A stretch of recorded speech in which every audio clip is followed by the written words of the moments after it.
And ladies and gentlemen, broadcasting live from the J.C. Newman Cigar Studios just outside of Boston, Massachusetts, my name is Matt Tobacco. Welcome to the Smokin Tabacco Show. I am joined once again by my beautiful fiancée, the one, the only, Smokin Nicole. Jonathan Carney is absent tonight, but we do welcome on our good friend Gerard of Jake Wyatt Cigars. You also may know him from Martyr Cigars or martyrcigar.com. But we're going to talk about Jake Wyatt tonight. So, Gerard, welcome to the show. Thanks, you guys. Thanks for having me. It's always a pleasure to hear both your voices. Oh, yours as well. You know, we just saw you at PCA 2021, which was always, it's always nice to see everyone and connect. So it was great to see you. And while we were there, you had the Jake Wyatt booth on display. I believe that. So was that your first trade show for Jake Wyatt? Well, at least PCA. I know you were at TP, but that was your first PCA? Our first PCA exhibition, yes. Now, you guys had we had an interview with you, and if you guys want to see some of that and see some of the stuff that Gerard, that we'll talk about, as the show goes on. We have that on our YouTube channel, the interview we had with Gerard, so you can always check that out. But so in front of us, we have a selection of Jake Wyatt cigars. I actually haven't even picked one and lit one up yet because I was just so intertwined with setting up the show. You should get his recommendation. I think I'm going to. We got some of the Bellicosos here. We have some of the Toros. I got the Fourth Dimension Bellicoso. And I'm smoking a lithium, by the way, which I haven't had before yet. But it's citrusy. There's a lot of citrus I pick up on it. That was a great cigar. I had that cigar the other night, and it was fantastic. And that's kind of how this started. I actually texted Gerard, and I was like, hey, I tried that lithium. I let it sit, like you said, especially in the desert when we get a lot of things, they can be really dried out. I brought all my samples home. I let them sit. I let them kind of acclimate in the humidor for a few weeks before I started to go through them. And I lit that up, and I was like, wow, this is really good. I really like this cigar.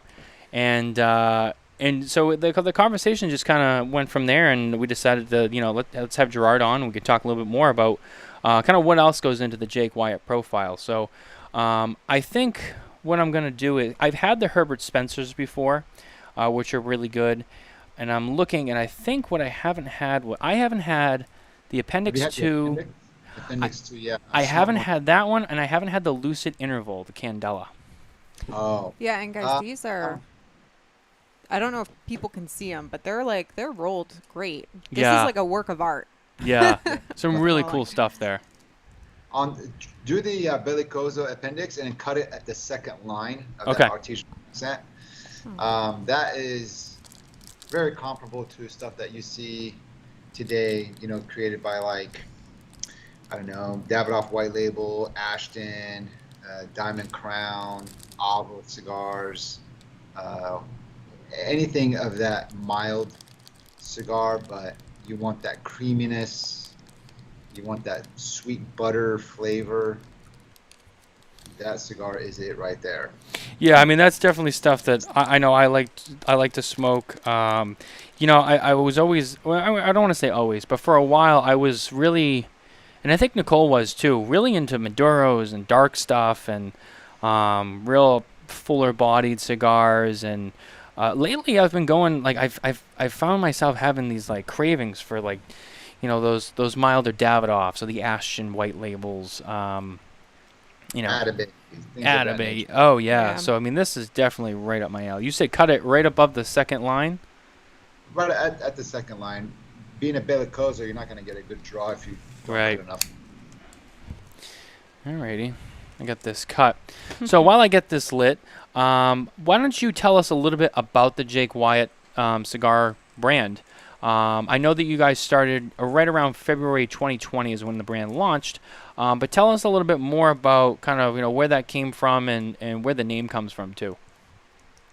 Absolutely. The name is pretty simple. We play with a lot of different names, but Jake is Neil's son. Neil's my partner, and then Wyatt is my son. So when I put the two names together, Jake Wyatt, Neil and I really were drawn to it, but we didn't, definitely commit to it. So it took about another 6-7 months. We were playing around with a lot of different names, a lot of trendy stuff that's been going on, but we just really still like the ring of Jake Wyatt. It's timeless. It was very classy. It meant a lot to us, and so we went for it. And then from there, we went into develop a design with a design team, and we went with the packaging and the look of it. Um, but the way it started out for us, we went down to the Dominican Republic to do an exclusive cigar for our retail operation. And when we were down there at La Aurora, we fell in love with the industry. We were really captivated by everything all over again, because we had been retailers for about 2 decades up until that point. This was in 2018. So when we went down in La Aurora, we played around with some tobacco, but I could not find what I wanted to find at La Aurora. And what I wanted to find was, I wanted my own hands in the dirt. I wanted to learn how to select the tobacco, devein the tobacco. I really wanted the grassroots experience, and that's what I wanted to put as our company meaning behind it. So we set out to go back down to the Dominican Republic multiple times, and we made some relationships, and we started our own little factory with a partner of ours, Joel Vasquez, and that's how Jake White started. Now, the gourmet collection that you're smoking is the appendix. I'm smoking the Herbert Spencer, which is the Maduro. The entire gourmet collection has the ornate artisanal accents on the cigars. The only thing that's universal within the collection is the binder, and we use Olor binder. Olor is a Dominican local grown tobacco, which is very mild, but has a lot of cream and tang to it. If you blend it correctly, you can always achieve that creaminess you want. The one that Nicole is smoking, that's part of the new collection. It's called the Connoisseur Collection, and that's the lithium. That has a Corojo binder, and that's a complete different body and complete different experience. Yet again, our cigars, we are more in a mild to medium spectrum, opposed to that full body, kick you in the ass, make you sit down type of cigar. We like to focus on more flavor forward cigars rather than strength. We're not really into the strength aspects of cigars. It's all about flavor for us. So every single cigar in a gourmet collection, although uses an Olor binder, the blends are specific to the wrapper that you see. So it goes from the Candela, the Connecticut, 2 different Habanos, and then a Maduro. Every single blend is different. The Maduro has Pennsylvania broadleaf. All the other cigars do not have Pennsylvania broadleaf. The Candela blend is actually stronger than the Connecticut blend. And then 2 Habanos, it's obvious that they both can't taste the same, so that proves that both of them are going to be 2 different blends. And that is what we do. Now, it's a very beautiful collection in terms of, first of all, its visual appeal. I mean, there's a lot of ornate design on the wrapper. Some of it a little bit more intricate than others, but still a very beautiful presentation. I came into meeting this brand through you, right around the time I met you a few years ago, and right around the time you launched it. It's a good cigar. I think the first one that I had was the Herbert Spencer, upon your recommendation, and I liked it. It was good, and it's a brand that I've watched grow now, and you seem to be doing well with it. And we're excited to be here with you and smoking this. And it was great to see you at the show. Having your stuff on display. Then the lithium came out, and I was really excited to try that one, and I finally did this week. And it was really good over the weekend. It was really good. Tell me a little bit more about the lithium. I know that you mentioned that one having a little bit more significance, and kind of where the name comes from. So, doing the Connoisseur Collection, everything has a theme, everything has a story, everything has a tie behind it. The Gourmet Collection is a very simple collection for us. Every single name of the cigar has a lot to do with the philosophy that Neil and I shared throughout our lifetime. A 4th dimension. What does that mean? We live in a 3-dimensional world, but Neil's a sports background. I'm still am in a firefighting background, and getting into that industry. Hang on one second. Yes. I'll call you later. Give me 45 minutes. Sorry, guys. My employee is asking me for some instructions. That's okay. Work never stops. Yeah, work never stops. Um, so getting to that athletic background, whenever you're in a rut, you're not feeling well physically, you want to give up, you're going through academies, you got to tap into a power. And the philosophy that Neil and I always carried was you got to get into that fourth dimension of thinking. Would it be didactic, would it be physical, whatever it is, you got to get into that philosophy. And that is the kind of philosophy him and I have always used. It's like second to none. You know what I mean? You always got to shoot for the best. So that's why we have the fourth dimension there, and then all the other ones tie into it. I'm not going to get into the story so much in depth, but to answer your question, we wanted to get a second collection going, right? And then we got the lithium in there. And when it came to the lithium, we kind of like, I wouldn't say necessarily chemistry, but there is some type of chemistry going on with cigars, right? You have the wrapper, you have the filler, you have the binder, right? All of them marry together. There's some sort of natural bond going on. It's a chemistry, the way you make cigars. And at one point, it was believed that the reason why Cuban cigars are so rich in flavor was the lithium content within the volcanic soil, specifically in the region of Wyatt, which is part of the region where they grow a lot of tobacco. And we were looking at different names, and we wanted to have some significance to cigars. And lithium is part of the compound that is found in a mood or enhancing situation, I guess you would call it, right? A lot of guys that have mental issues or mental health, for their sanity, they take lithium. Well, within our soil is a lot of lithium to grow very, very good tobacco. So we're like, dude, let's do lithium. It sounds awesome. The logo is really cool.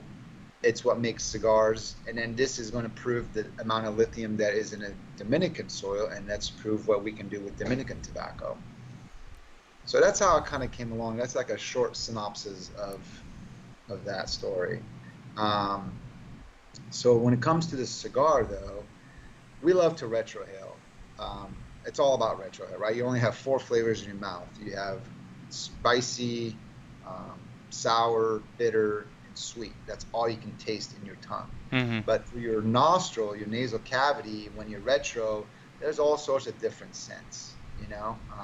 It's endless. It's limitless, right? So when we retrohale, we unlock a lot of flavors that you don't notice by just puffing in your mouth only. Now, the lithium is by design made to retrohale. If you puff on it, there's a lot of tangy and fruitiness that Nicole just mentioned. Behind that fruity and tanginess, there's a byproduct of a bite. It always bites you at the tip of the tongue.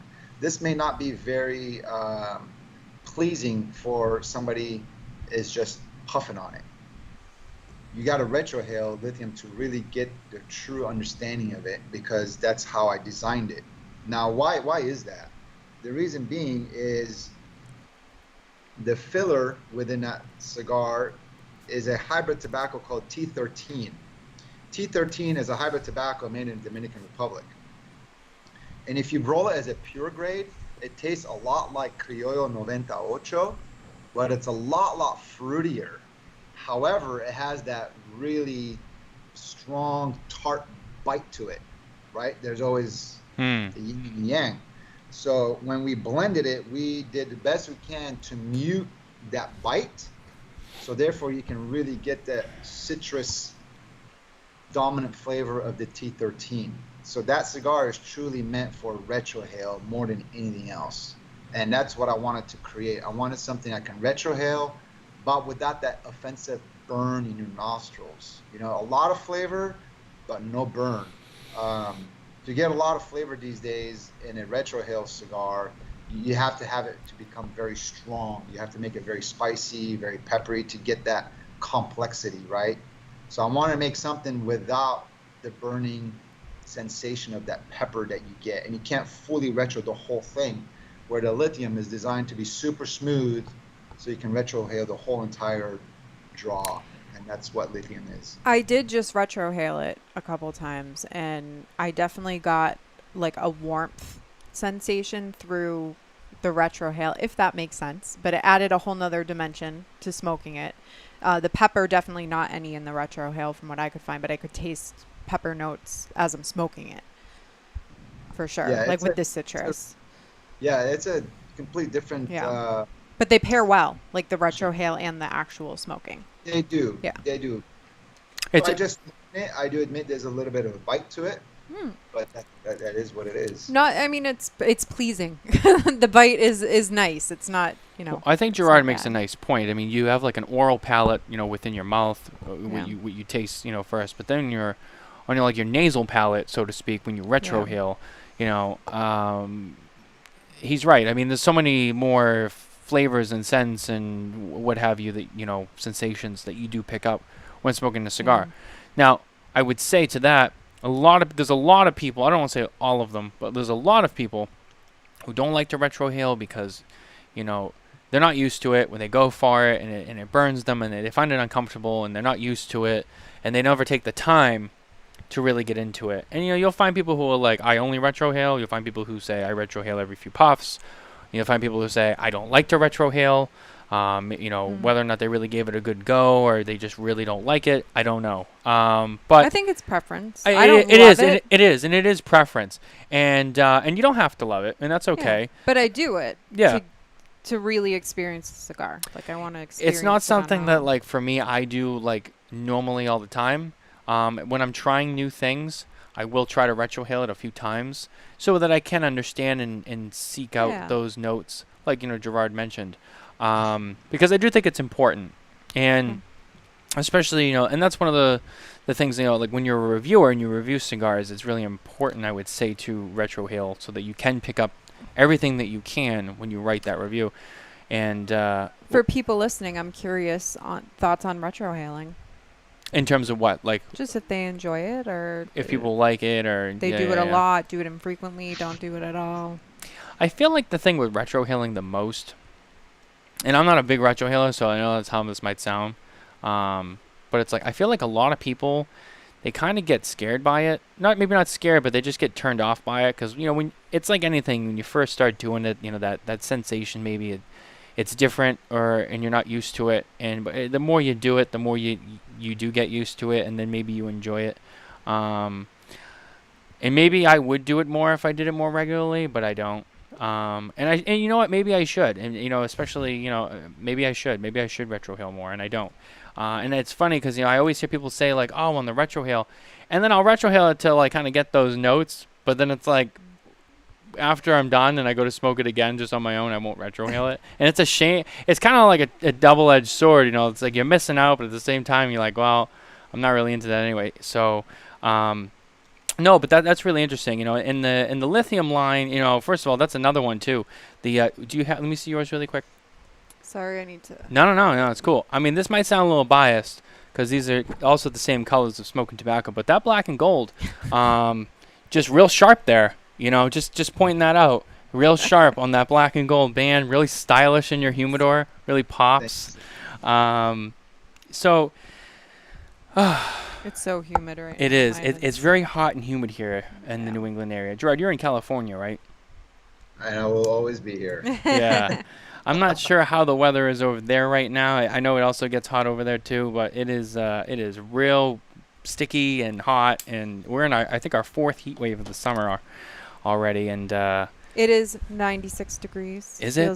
Feels like 96 right now. it feels like 96. Yeah, it's 88, but it feels like 96. Yeah. And our what's our humidity percentage? It's probably like 90, 80. It's high. It's real. I don't know if this one will It's real heavy here, so it's that's another thing too. When you're in these like conditions, smoking certain things in the heat and the humidity, like it just wears you down. Like I remember we were at the trade show and like running on very little sleep, and Gerard can attest to this too because he was there. Very little sleep. It was when we were out there. It was like 118, 119, 120 a lot of the days. Terrible. Whew.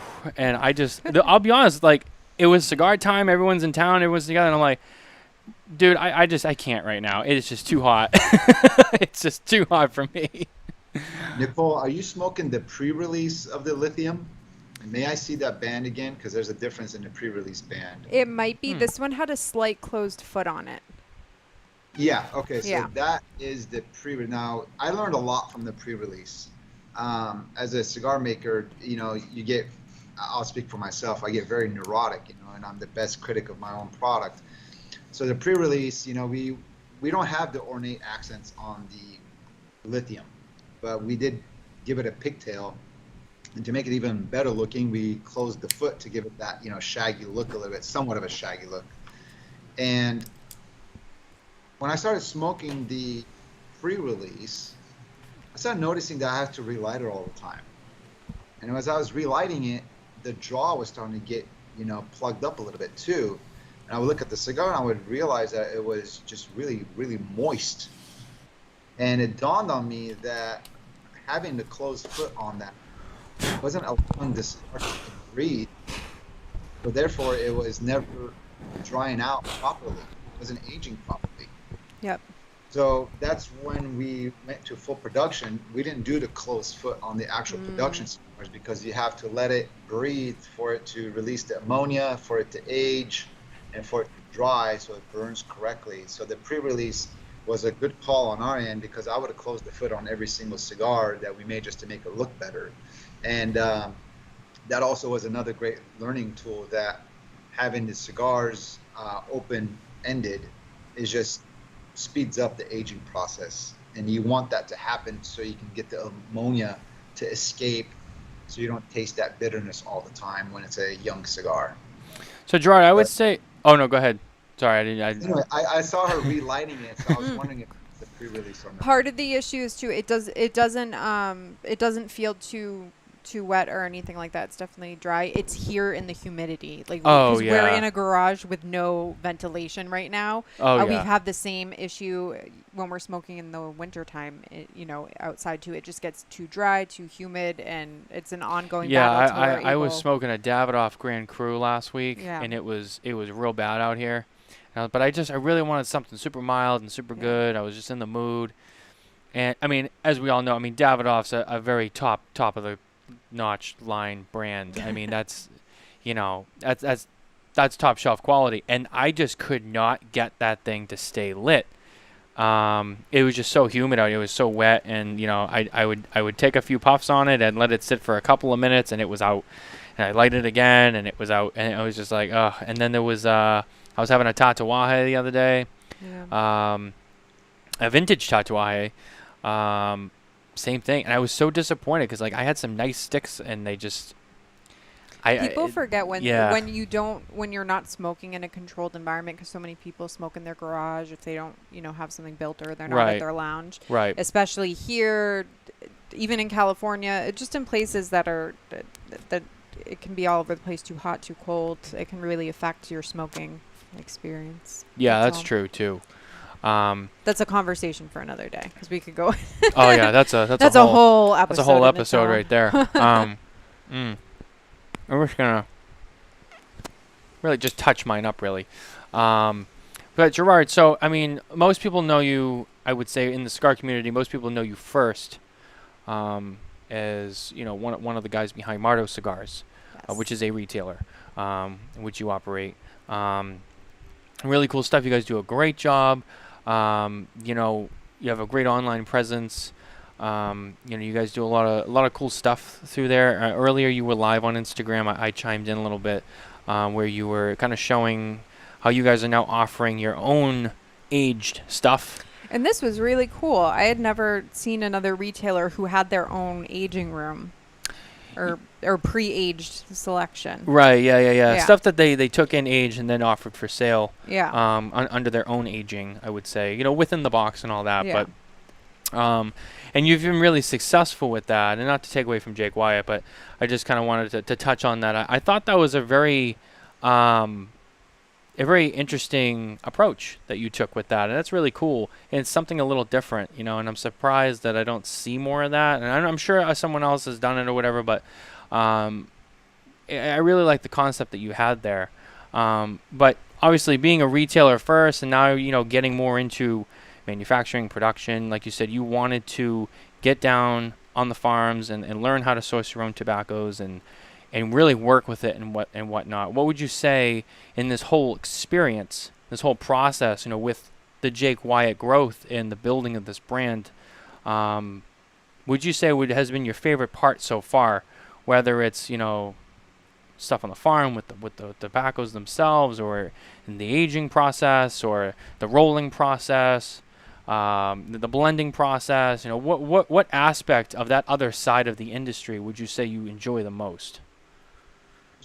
Um, Honestly, the best part is when I am at PCA I was there for the first time, and being part of that industry since I was 19 years old. I've been going to that trade show since I was 19. It used to be called RTDA, then IPCPR, now it's called PCA.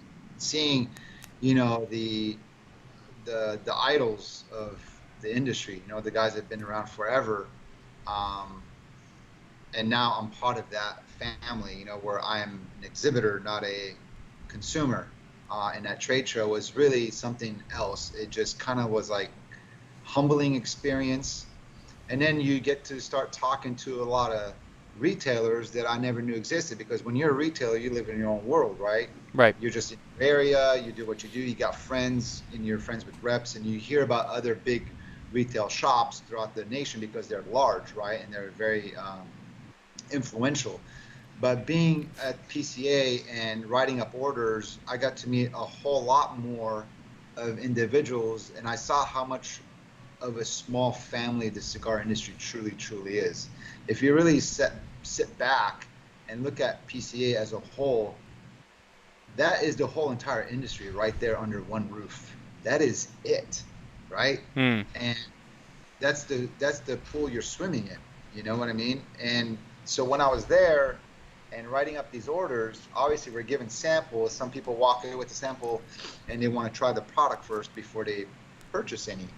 Well, we had a lot of people come back after we give them our samples, and they were so pleased with the product, the amount of warmth and love we received, that they were really content with the flavors, the uniqueness of the look of it, what it has to offer, the price point, the relationship, the value behind the company is by far the most enjoyable part for me, is building those relationships and seeing people's excitement for something that we created.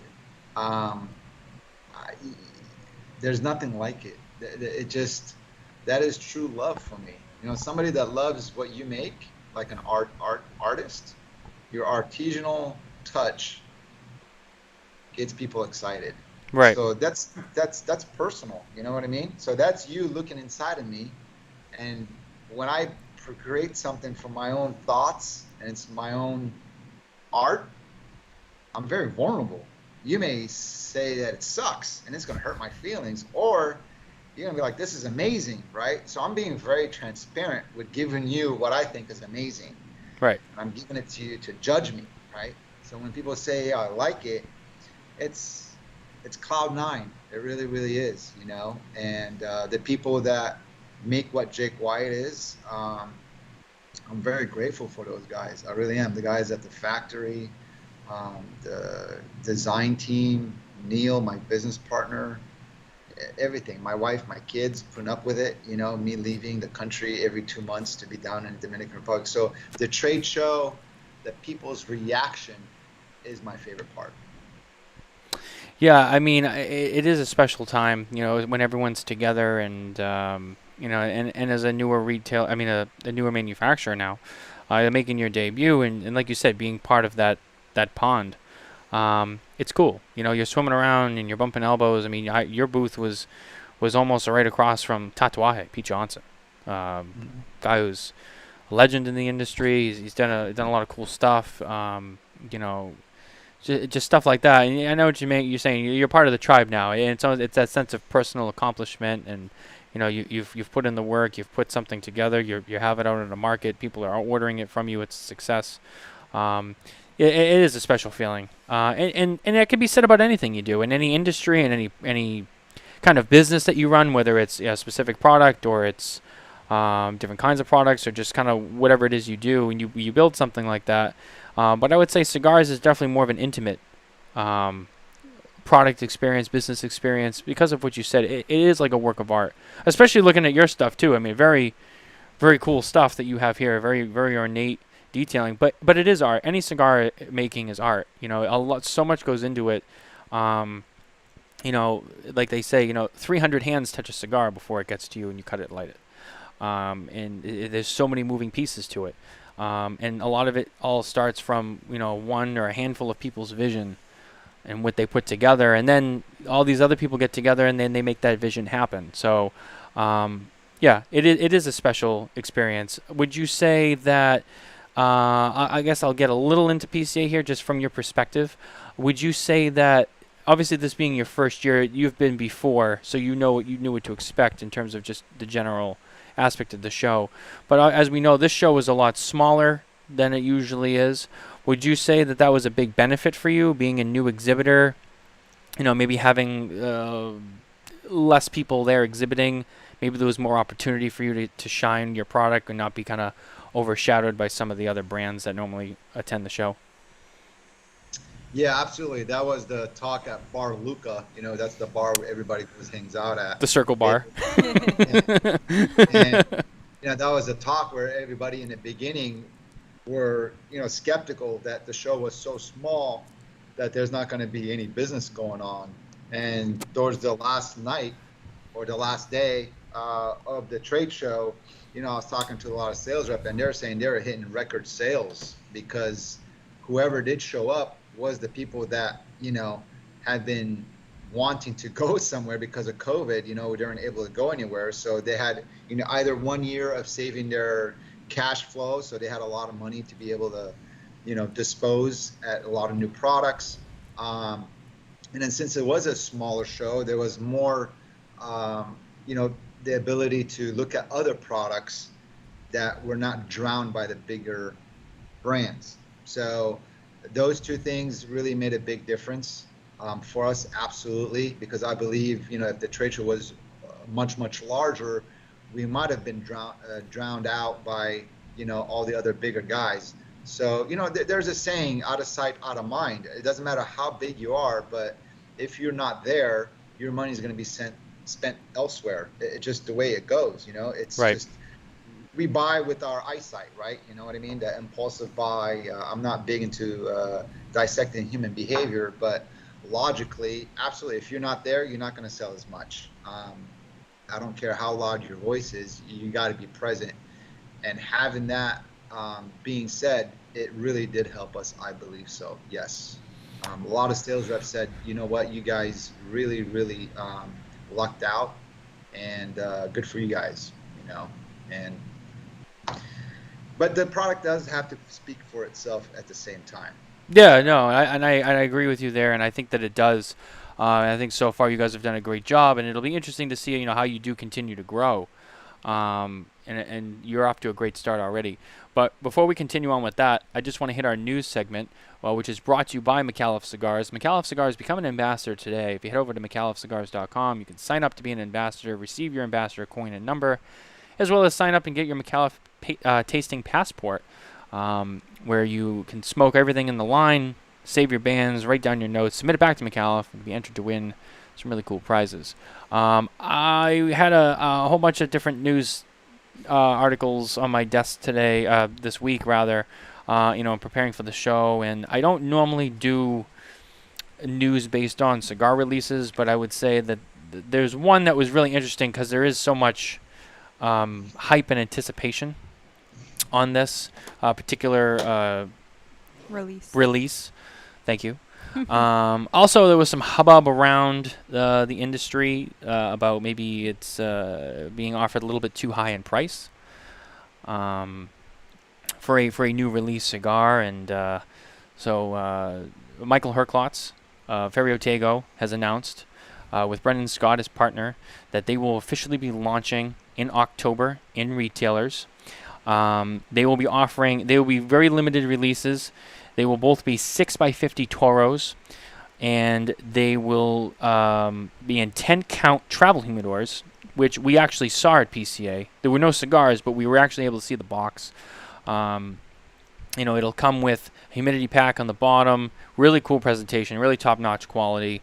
The Elegancia, if I said that right, it was made by is a Dominican cigar made at Quesada, with an Ecuadorian wrapper over Dominican binder and fillers. Dominican binder with fillers from Nicaragua and the Dominican. And then the Generoso is made by the Plasencia family, and will feature Honduran shade-grown wrapper over Nicaraguan binder and Nicaraguan fillers. They will both retail for around $21 per cigar, or $210 per humidor of 10. And as I said before, some people commented they thought that was a little high. We reached out to Michael for a statement on that, and he said to us, I feel confident in our products. I've spent my career serving customers at retail. I've sold cigars from $2 to $100 each. I've spent 10 years developing products. This is a unique proposition both in style and utility of packaging. I would also say that gauging the value of something without having experienced it strikes me as incredibly premature. I think the tone from Michael was, he wants people to kind of just smoke the cigar and see for themselves before kind of getting into it before it hits market. I'm excited for it myself. Obviously, coming from Nat Sherman, he's also bringing the Timeless and the Metropolitan lines back through Ferry Otego, and those will be available later. So really excited to kind of see how that works out and see, how consistent it stays with its original form through Nat Sherman. And if you want to read the whole article and you want to hear more about Ferry Otego's launch and where you can get it and how you can find it, you can head over to smokintabacco.com and you can read all about it. That's going to do it for news this week. But we're going to get back into Jake Wyatt, talk a little bit with Gerard. So Gerard, what is your plan, I would say? What are you working on maybe for the future? Maybe you want to tease or maybe you can talk about here as you continue to grow the brand. What kind of stuff are you working on going forward? Kind of maybe new line, different from lithium, or maybe you expand the lithium line. Anything that you're kind of working on that you want to tease here?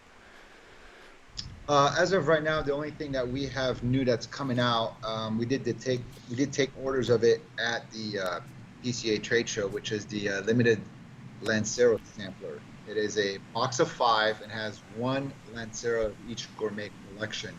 So you have your 2 Habanos, the Maduro, the Connecticut, and the Candela, and that's going to be in a box of 5. That retails around $60 or $66, and it gives you one Lancero of each. So we have yet to ship those out. That's the newest project that we came across. Teaser-wise, I don't really have anything. I don't want to say anything because I have a lot of stuff that is in the oven, but nothing ready to really pull out. I do have something with the lithium I made. I freaking love it. I gave some people samples of it, and they're just like, you got to get this thing out there. But I'm not ready. As of right now, I'm also working with some Nicaraguan tobaccos. I do have a blend that I really like, but I'm not ready to put a stamp on it yet. I think it could still do better, so I have to find a really good wrapper. It's just everything that I make comes out really good with a Habano wrapper, and we have a lot of Habanos already. We have 2 Habanos in a gourmet collection, and then lithium is already a Habano, and I want to do something different, and it takes time. It's difficult to make a new cigar all the time and make it good. It takes time. So, what else? Fulfilling orders right now is our biggest challenge. We are a very, very micro boutique company. As you can see, I'm not sure if you can bring up a screen.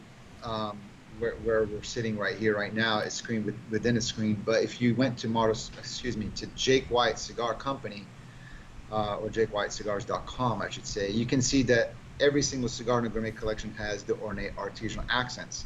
The reason why I bring that up, our cigars take an extra 2 days to make, opposed to just a regular traditional cigar. So once you make the cigar, you put the wrapper on it, we put it in the aging room. The day after, our artisanal accent guys, which don't roll cigars, all they do is they put these stripes on the cigars and the dots. That's all their job is. They take their cigars. Day one, they do the stripes at the cap and the foot. They finish all of them. And then the second day, they come and they finish the dots. There's a dot on the cap, there's a dot in the front, and within a dot, there's another dot, right? So there's 3 dots.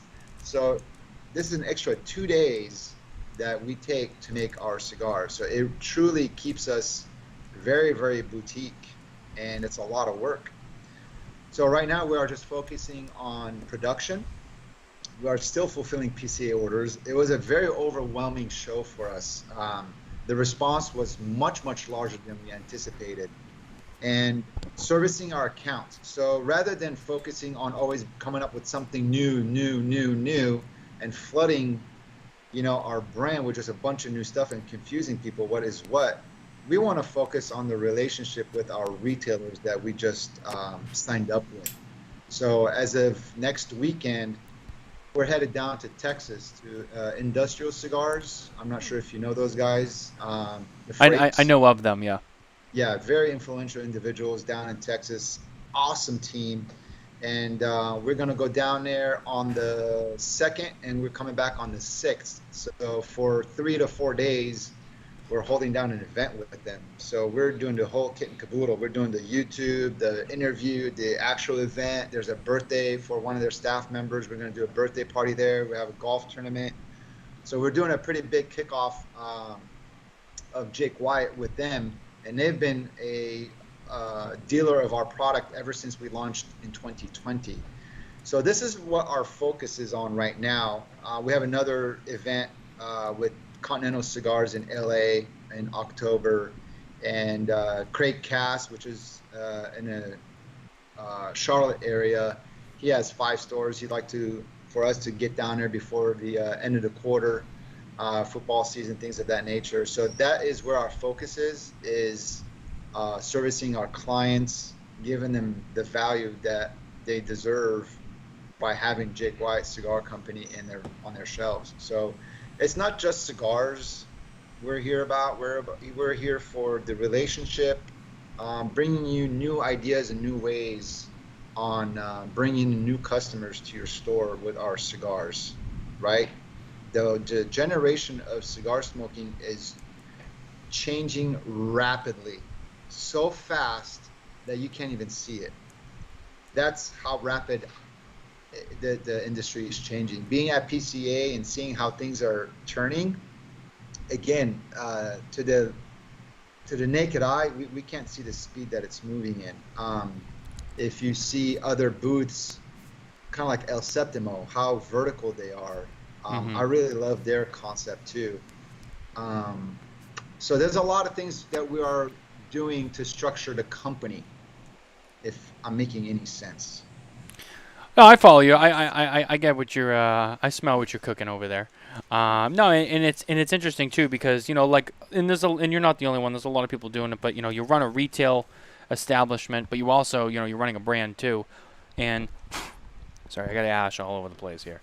So running your day-to-day operations of one organization, then you kind of have to switch hats and you have to go back over to your brand, your manufacturing. There's a lot to juggle there. So to be able to, keep one business running and then take some time away, to grow another one that arguably maybe even more involved, in the manufacturing side too. Because I feel like, and maybe you can attest to this from your experience. Would you say that maybe the Jake Wyatt brand maybe is much more involved in running the retail side of the industry with Mardo? I didn't understand that question. Sorry.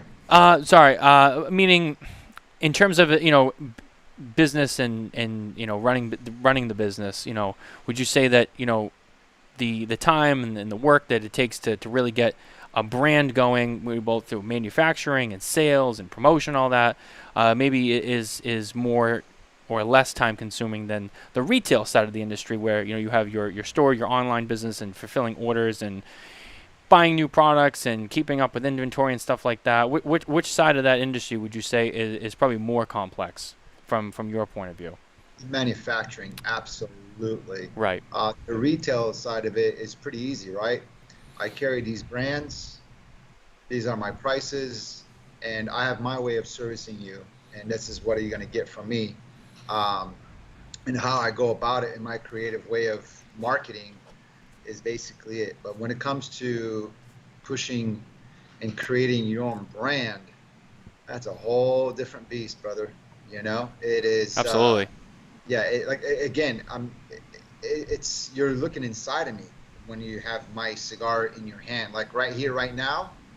I'm wondering what you guys think about my cigar. You're smoking an appendix and you're smoking a lithium. You know what I mean? It's just the nature of the beast. I want to know. I'm very vulnerable right now. I'm smoking Jake Wyatt, you two are, and we're talking about my brand. So when it comes to retail, you don't like something? Oh well, here's something else. You know what I mean? You don't like that one? Okay, there's another shop somewhere else. You know what I mean? It's like uh, it is what it is. I don't need to be, standoffish, but uh, I'm pushing other people's product. Right. Jake Wyatt is me. Wyatt is my son. That's his name on that brand. You know what I mean? And so how I carry myself, how I talk to you guys, how I treat people, my dealers, how I take orders, how we deliver, how we package, how we price, how we talk, how I carry on. Are you going to order or you're not going to order again? All these things come into play. And it truly is you looking at me naked. This is as vulnerable as it gets, bro. You know what I mean? That's like, quite the analogy right there.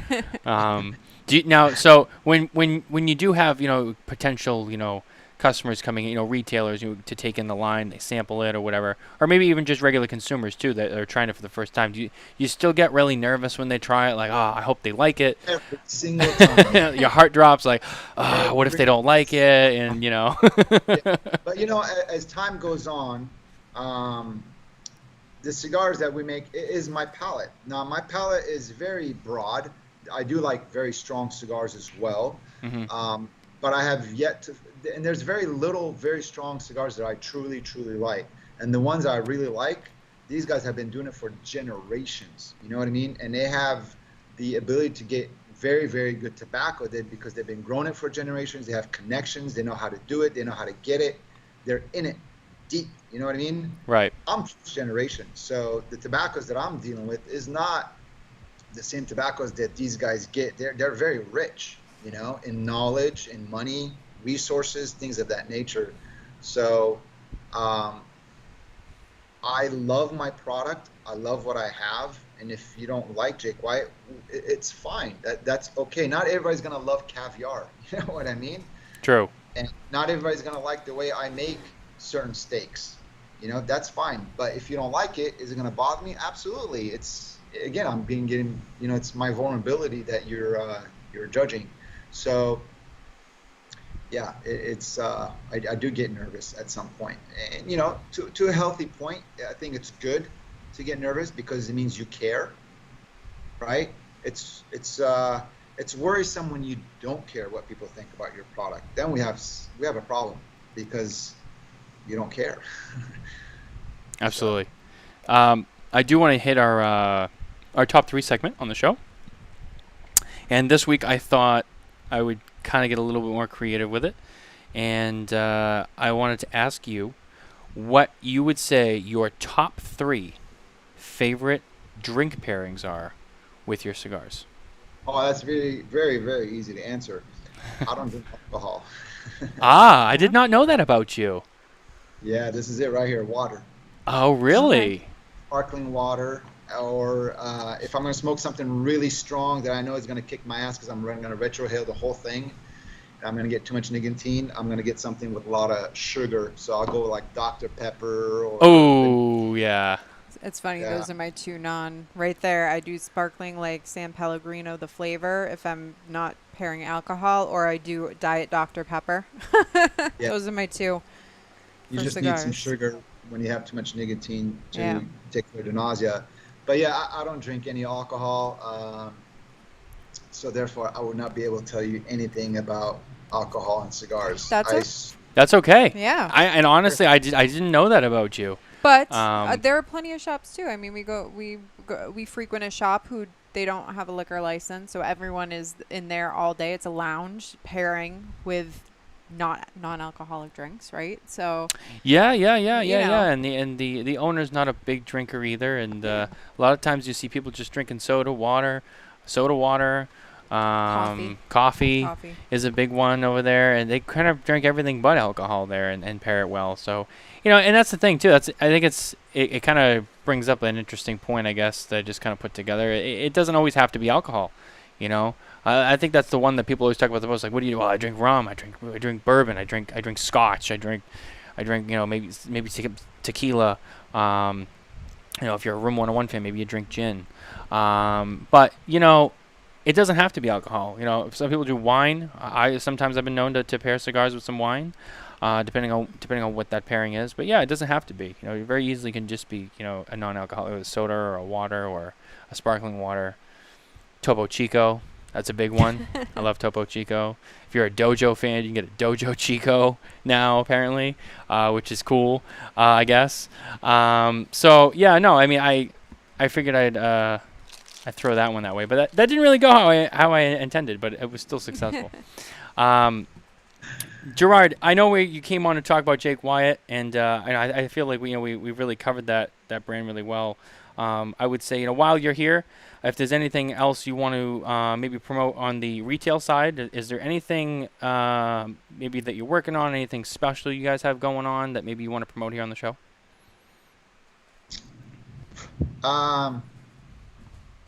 Nope. Okay. Nothing. But If there's, no, I was just gonna say people should still check out Mardo Cigars. Is it MardoCigar.com, right? Is it with an S? Mardo with Cigars are retail, Cigars. right? Yeah. But the reason why we don't have anything newer is because Jake Wyatt still is new. There's still a lot of people don't know Jake Wyatt. So before we start flooding our portfolio with a bunch of new stuff, there are still a lot of people that have never even tried Jake Wyatt. So we want to focus on still getting Jake Wyatt out there and people try it. So when you look at Jake Wyatt as a whole, we have two collections, right? The first collection is the gourmet, right? And we have 5 different lines within that gourmet collection. And then you have it in a Corona, a Robusto, a Belly, a Toro, and an Agordo. And they all burn and taste different. And in addition to that, we have our limited edition cigars, right? Our limited edition for each line. So the Connecticut, which is the appendix, has a limited edition Figurado, and that is a beautiful cigar itself right there. So we have all those limited editions for every single line that we have, and then we have the Lithium, and then now we came up with the Lancero Sampler. So we have a lot on our plate portfolio-wise, and that is what's new. Jake Wyatt as a whole is a new company. Absolutely. We are getting towards the end of the show here, and we didn't want to keep you too long. So we are going to kind of wind down here a little bit. But, I wanted to say, Gerard, you want to know our honest opinion. I know you're over there. You've mentioned it before. You're all nervous and hoping that we enjoy.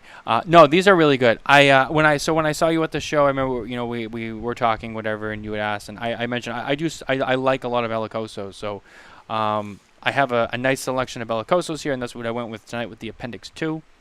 And I really like this. I like the comparison that you made in the beginning when I was cutting and lighting about, maybe comparing it to Davidoff Ashton.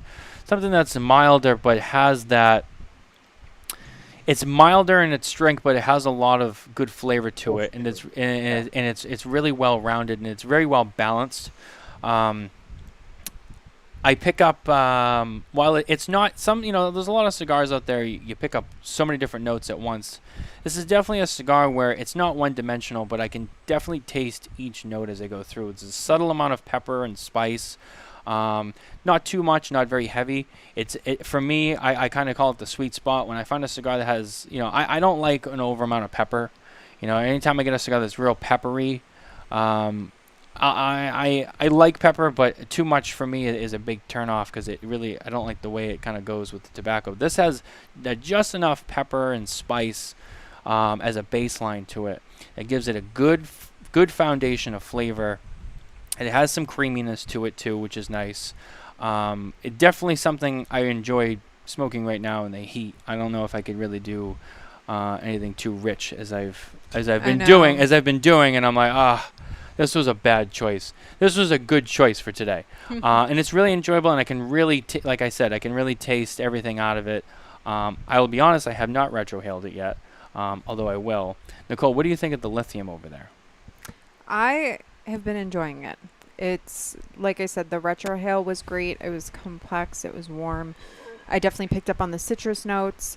Hint of pepper. It was nice, and it's hot, so it's 96 again. I think we've been Maduro'd out. I feel like in the fall we go with our drinks too. We go heavier with whiskey and Well, the colder and the bourbon drier climate comes in, and Maduros and just darker, just darker cigars. This was perfect, and it's like you said, it's not super bold. It's not. What was I looking for? What's the word? it's not heavy. Like it's not too overpowering. It's not too heavy. Yeah, I get what you're saying. It's great. It's a good. Yeah, I mean, medium cigar. Yeah, I mean, that's kind of what I got out of that too. When I smoked it the other night, it was. I don't like to use. I never like to use the word perfect on any cigar I describe, no matter how good it is or whatever. I never like to use the word perfect because what is perfect? That's more of a, I don't like to use the word perfect, but very, very good quality on the roll, good quality on the tobaccos, and the flavor was just right. I liked the way it transitioned, all the way down to the band. The flavor stayed very consistent. It didn't taper off or veer or get real bitter. It stayed really, really spot on, flavorful and smooth all the way down for me. And it was just so. It was one of the. I'll be honest with you, it was a cigar that, like, I was down to the band and I knew I was almost done, and I was like, I just wish there was a little bit more because it's still going so good, and I really enjoyed it. And I got all excited, and I messaged Gerard. I was like, I hadn't had one. I was looking forward to it for a while, and I was just like, wow, this was really just spot on.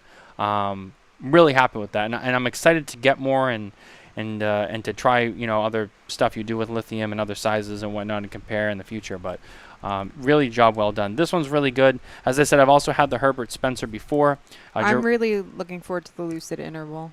So this is another interesting thing, yeah. Nicole. Yeah, that's our #1 selling SKU right there. Is the Candela. We didn't talk about that. No, we didn't. Before you do, I just want to point out, I found out before the show, I was showing Nicole, what we had here, and I found out that she actually has never had a Candela. I haven't. Well, I've had. Have you? The Between the Lines that had Candela on it. Between the Lines does not have Candela. Yeah, it does not have Candela. No, the special one. Oh, Cynthia's special stash. I have a special non-retail. Oh, excuse me. I know. So I was a little spoiled with that one there. Very special one from Cynthia. But aside from that, I haven't had a full Candela wrapper. Right. Before. So that is our #1 selling cigar. Being a Candela, a lot of people get turned off, right? Green kind of give you a lot of herbal, grassy flavor. That hay, it's just not very good, right? Yeah. And the majority of Candelas, that's the characteristics you're gonna get. So when we made the Candela, we were able to mute away all that herbal grassiness and that nasty bite that it has. And it pairs very well with coffee, like undeniably amazing with coffee is the Candela cigar. It's light, it draws very well, very toasty, and it has like green tea flavors. So when we're at the trade show, the Candela pops really, really loud because it has the San Andrés Maduro accents on it, right? Mm-hmm. So on a display case, you just see this bright green, and then you see like, oh my God, and it has all these like dark Maduro accents on it. So it's very appealing to the eye, but people are like, but I don't like Candela. So we're like, you gotta try it. So people would try it and like, oh my God, I've never been a Candela smoker, but this cigar right here is the segue for me to get into Candelas because you did get away with all that herbal, grassy nastiness of it, and you just were able to bring out the sweetness of the green tea flavors and the toastiness of it. So it has become our #1 selling cigar. So in our cigars average anywhere between $10 to $12 a stick. Our limited editions, the Figurado, especially the barber poles, those retail for $16. So we don't have anything above $16 when it comes to our cigars. They're boxes of 22 count, and it's doing really, for what we have done, We're getting a lot of reorders as well from a lot of retailers. We're getting very, very good response. So we're a very new company. So this is what's new. There's a lot of new stuff that you still have not tried. Yeah, we may have nothing like, the new hyped cigar. We're not into hype. Jake Wyatt's not a hyped up name. It's not a monster series. It's not a series. It's not this. It's not that. There's no year of this, or there's no wordplay here. It's just straight up cigars, legacy. The only thing that we did do is the artisanal accents. Now, why did we do that? Being a retailer, being online, being very active on Instagram and all the social media platforms, people love to take pictures of their cigars. They love to take pictures of their mail call, show off what they're smoking. If it's a high dollar item, they want to let you know that they can afford high dollar items. They take the picture on their hand and showing the wrist of their big old $30,000 Rolex. They want to show they have money. You know what I mean? They want to show their status.